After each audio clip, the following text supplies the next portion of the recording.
Who else in the level car say yeah? Look at that big, juicy booty. Hot like a tamale. Be offended. Do you love black people? Negro. You know the thing. Here, next. Don't be rude. You ain't black. Shawn Cav. You're going to have a flame coming out of your butthole. Heartfelt. A man and a woman. These people are lying. These people are here for bad optics, to give bad optics to Turning Point USA so you can have left-wing journalists like Stephen Monticelli and Zachary Patrizio pick up these stories saying, hey, look at this Nazi holding a Ron DeSantis sign. That means Ron DeSantis is a Nazi and his base is Nazis. This is exactly what's going to end up happening for the midterm, without a doubt, because No, I think without a doubt, like DeSantis is going to end up running. Now, whether or not he runs with Trump or like on his own, honestly, I think it'd be smarter for him to run on his own. But you know, like some people are going to be, oh no, come on, man, blah, blah, blah, like this and that. Well, it's very, I don't know, man, because it's like I like what Trump was doing, and you know, I know that's not something that you want to admit, you know, on the internet, but yeah, well, first episode, buddy, get it all out there right now. Hey, you know what? I just want to let everyone know what they're in store for. Dick jokes, cold dick jokes, and Trump. Yeah, okay. Oh, well, that at least you gave them variety. Exactly. Just mostly dick jokes. And well, like, yeah, no, but it's just like, it's one of those things where it's like, I like what he did. I don't, you know, doesn't mean, you know, he's still a human being. So just because he does, you know, 90% of things that I agree with doesn't mean I agree with him fully, but I agree that, you know, the America first thing, you know what I mean? Yeah, I understand. And the thing is, like, yeah, like, I totally agree. Like, where I totally supported what Trump had done for us as a country.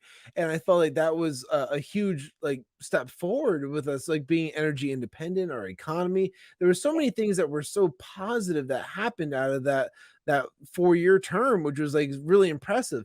But the thing is, like, right now he's so divisive. I don't know, divisive, whatever.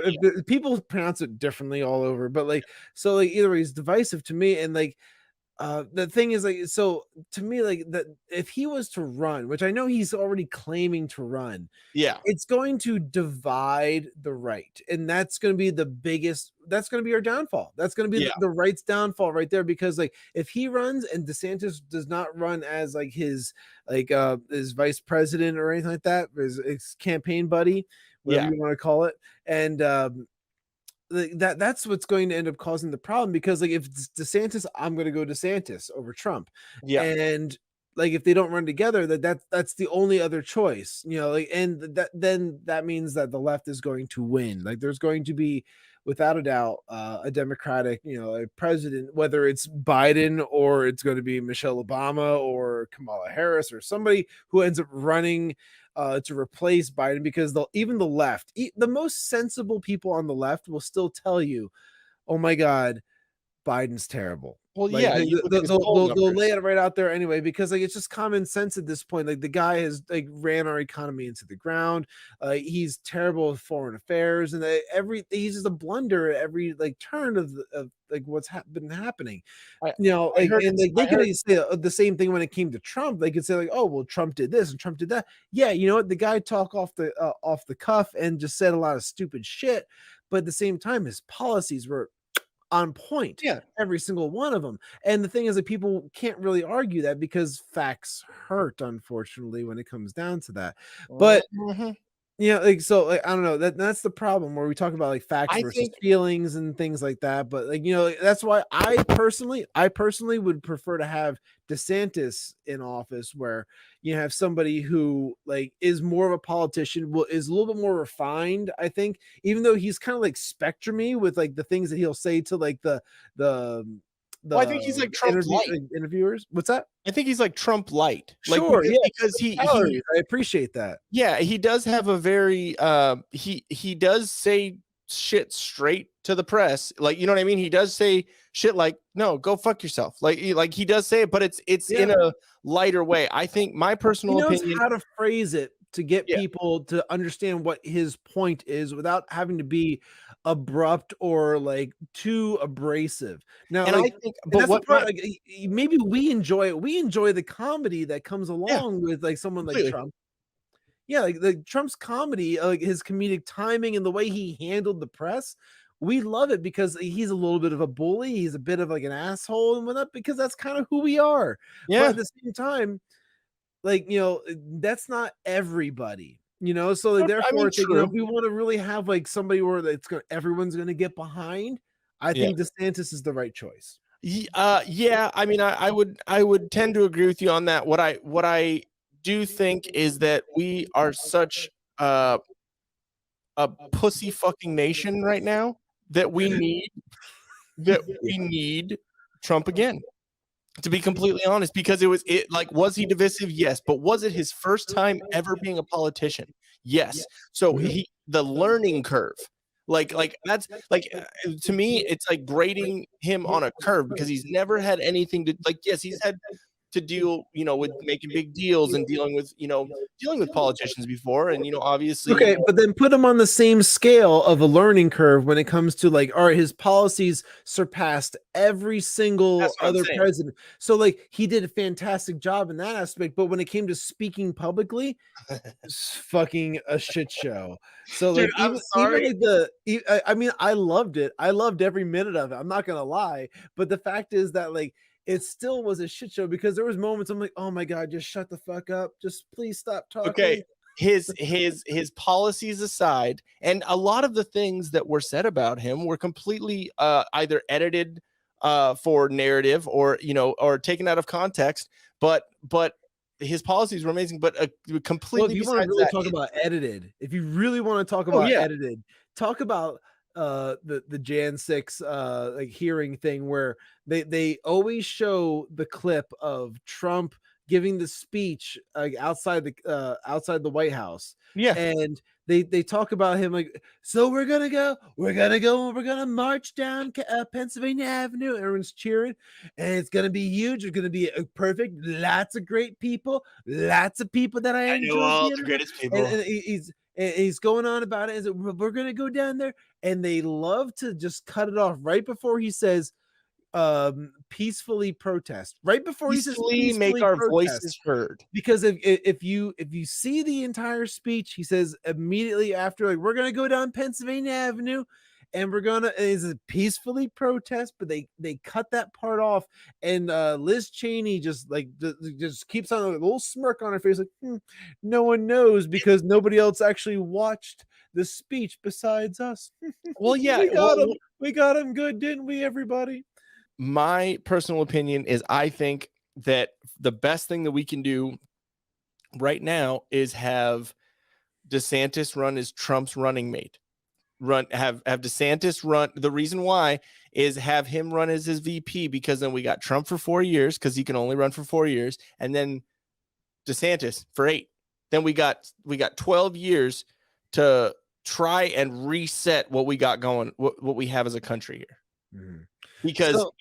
Because we don't want, like, I'm just saying, as a party, we don't want to have the infighting like the left is doing right now. No, I agree. Like, and this is exactly why I was trying to avoid that whole like thing before, because I was like, I wish Trump wouldn't run, because then we would just be like, all right, we have to go DeSantis. That would just save everything a bunch of headaches.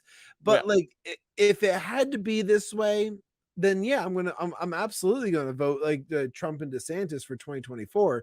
Because that would bring, I think, everybody together. Yeah. And like you said, it would equate to basically, hopefully, being 12 years. Yeah. Like whether it's a Republican or you just want to consider conservative values or something along those lines. Well, and I just think I think because we need. I think that has DeSantis done a good job of fostering a good conservative hey, we have Movies America in the chat right now. Hey, we have big juicy booties. What up, juicy booties? Hey. No, but I think we have I think he has fostered a good environment in Florida for conservatism, but I do also think, why is this fucking playing right now? but I do think that I don't think he has fostered the same extent that Trump has fostered. You know what I mean? So like, given DeSantis, even if DeSantis doesn't run for a little while, then it's still he can foster that same. He can continue to build that in Florida, and you know what I mean? Yeah. So all right. Yeah. No, I understand and I agree with where you're coming from. I'm just saying that like if I could pick like my preferred like presidential candidate, it would have been DeSantis over Trump, just for the mere fact of the divisiveness that's going to occur in the right if they were not to run together. Yeah. No, I mean, and it's understandable. And I mean, you know, we are in America, so you know everyone's entitled to everyone else's opinion. So I mean, it's great. It's just I think that with where we are right now, I think that our best move, so we don't have infighting, so we don't have the separation that a lot of the left is doing, and that the left will feed on and run stories, and then also probably benefit from, because you know we're on YouTube and Facebook and Twitter, so we can't really say certain things. But 2020 was interesting. Let's just say that. So we don't want 2024 to turn into the same thing. So or give them more credence and more evidence to or more avenue to do the same thing. You know what I mean? I understand. I totally understand. And like, I think like hopefully doing away with like the mail-in ballots and stuff like that will kind of get rid of some of like the cheating that was occurring definitely in 2020. In my opinion, like in my personal opinion, as like the disclaimer as we put into these types of sections, 100% I have to say that like the drop boxes, like going off of like even just this little bit of evidence that was in like 2000 mules, like just like that little bit of evidence when it comes to like the geo-tracking to me should have just stopped the whole freaking thing from like, because like the geo-tracking is the same technology used to track and locate and arrest the people in January 6th. So the people that were inside the Capitol, they used the exact same technology, saying that it was justified then for Jan 6 arrests, but it's not justified for the obvious cheating that was going on where people are dumping multiple ballots into ballot boxes. Now, obviously, they're not holding that to the same level as like, vandalism inside the Capitol, but like, really, like you think about it, like what's more destructive? Like what's more destructive, broken windows or like a stolen election? Okay, YouTube, who if you are reviewing this, the manual reviewer, if anything happens with this, we are not saying that we are supporting the January 6th thing, and we're not saying that anything happened. We're not saying that anything happened in the 2020 election that wasn't. It was a fair election, fairest election, safest and fairest election. And Joe Biden is definitely the dictator. I mean, the president. He's 100% the official president of the United States. No, I mean, we could go down rabbit holes for forever, for hours on that one. I think at some point we should stream about that. Maybe on Wednesday when we do that, we should maybe we can actually dive further into like that whole like election, the chaos that ensued.